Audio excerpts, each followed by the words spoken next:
আব্দুল কাদের খান, যার হাত ধরেই পাকিস্তান পারমাণবিক শক্তিধর রাষ্ট্রে পরিণত হয়, বিশ্ব যাকে চিনে ইতিহাসের সবচেয়ে বড় নিউক্লিয়ার স্মাগলার হিসাবে, একজন সাধারণ মেটালজিস্ট থেকে তিনি কিভাবে হয়ে উঠলেন পারমাণবিক বোমার জনক, কিভাবে তিনি পশ্চিমা গোয়েন্দা সংস্থা সিআই এবং মোসাদের চোখ ফাঁকি দিয়ে একটি মুসলিম রাষ্ট্রকে পরমাণু শক্তিধর রাষ্ট্রে পরিণত করলেন।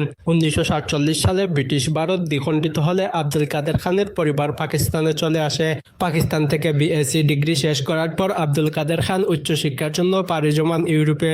জার্মানি এবং ইংল্যান্ডের নামকরা সব বিশ্ববিদ্যালয়ে তিনি মেটালজি বা ধাতুবিদ্যায় উচ্চশিক্ষা গ্রহণ করে। 1966 সালে তিনি বেলজিয়ামের একটি বিশ্ববিদ্যালয় থেকে পিএইচডি ডিগ্রি অর্জন করেন। এরপর 1972 সালের দিকে আব্দুল কাদের খান নেদারল্যান্ডের ইউরেনকো নামক একটি প্রতিষ্ঠানে প্রকৌশলী হিসাবে যোগ দেন। এটি ছিল ইউরোপের যৌথ পারমাণবিক গবেষণা নেটওয়ার্কের সঙ্গে যুক্ত একটি সংস্থা, যেখানে ইউরেনিয়াম সমৃদ্ধকরণ প্রযুক্তি নিয়ে কাজ করা হতো। এখানেই তিনি সেন্ট্রিফিউজ প্রযুক্তির ভিতরে গোপন কাঠামো, নকশা ও কার্যপদ্ধতি সম্পর্কে বিস্তারিত ধারণা লাভ করেন। কে বা জানতে ইউরোপের ল্যাবে শান্তভাবে কাজ করা এই যুবকটি একদিন বিশ্বের বড় বড় গোয়েন্দা সংস্থার মাথাব্যথার কারণ হয়ে দাঁড়াবে। 1974 সালের 18 মে ভারত তাদের প্রথম পারমাণবিক পরীক্ষা সফলভাবে সম্পূর্ণ করে। ভারতের পরীক্ষার কয়েক মাসের মধ্যেই আব্দুল কাদের খান পাকিস্তানের তৎকালীন প্রধানমন্ত্রী জুলফিকার আলী ভুট্টোকে গোপনে একটি চিঠি লেখেন। এই চিঠিতে তিনি স্পষ্টভাবে উল্লেখ করেন, পাকিস্তান চাইলে খুব অল্প সময়ের মধ্যেই পারমাণবিক সক্ষমতা অর্জন করতে পারবে এবং তিনি নিজেই সেই কাজের নেতৃত্ব দিতে প্রস্তুত। পাকিস্তান সরকার বিষয়টিকে অত্যন্ত গুরুত্বের সঙ্গে দেখে দেরি না করে জুলফিকার আলী ভুট্টো আব্দুল কাদের খানকে পাকিস্তানে ফিরে আসার আমন্ত্রণ জানান। 1975 সালের শেষ দিকে ডক্টর খান ইউরোপ থেকে অত্যন্ত গোপনীয় কিছু ব্লুপ্রিন্ট বা নকশা নিয়ে পাকিস্তানে ফিরে আসেন। পাকিস্তানে যখন তিনি ফিরে আসেন, প্রথমে তাকে পাকিস্তানের অ্যাটমিক এনার্জি কমিশনের সঙ্গে যুক্ত করা হয়। তবে খুব দ্রুতই জুলফিকার বুঝতে পারেন তার কাজের ধরন ও দৃষ্টিভঙ্গি সম্পূর্ণ ভিন্ন। ফলে সরকার আলাদা একটি গোপন প্রকল্পের সিদ্ধান্ত নেয়, যেখানে তিনি সরাসরি নেতৃত্ব দিবেন।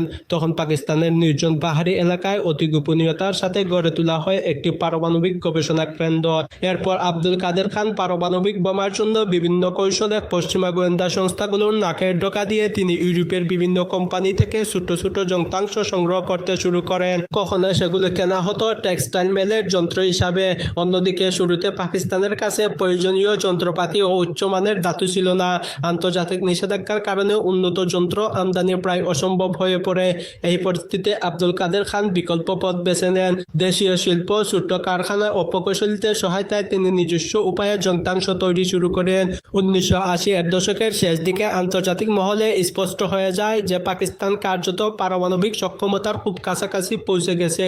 যদিও দেশটি তখনও আনুষ্ঠানিকভাবে কোনো পরীক্ষা চালায়নি। তবে 1998 সালের 28 মে বেলুচিস্তানের চাগাই পাহাড়ে পাকিস্তান সফলভাবে একাধিক পারমাণবিক পরীক্ষা চালায়। পাহাড় কেঁপে ওঠে, আকাশে প্রতিধ্বনি হয় বিস্ফোরণ শব্দ, আর সেই সঙ্গে বদলে যায় পাকিস্তানের ইতিহাস। পাকিস্তান বিশ্বের সপ্তম পারমাণবিক শক্তিধর রাষ্ট্র হিসাবে আত্মপ্রকাশ করে। সবশেষে আব্দুল কাদের খানকে 2004 সালে গৃহবন্দী করা হয়। তার বিরুদ্ধে অভিযোগ উঠে যে তিনি গোপনে পারমাণবিক প্রযুক্তি ও নকশা বিদেশি কিছু দেশে পাচার করছিলেন। আন্তর্জাতিক তদন্তে ইরান, উত্তর কোরিয়া ও লিবিয়ার পারমাণবিক কর্মসূচির সঙ্গে তার নেটওয়ার্কের সংযোগ প্রমাণ মিলে। এই অভিযোগের পর তিনি জাতির উদ্দেশ্যে দেওয়া ভাষণে নিজের ব্যক্তিগত ভূমিকার কথা স্বীকার করেন। আন্তর্জাতিক চাপ ও বিশ্ব নিরাপত্তার ঝুঁকি বিবেচনায় পাকিস্তান সরকার তাকে গৃহবন্দী করে, যাতে বিষয়টি নিয়ন্ত্রণে থাকে এবং রাষ্ট্রের উপর সরাসরি দায় না পড়ে।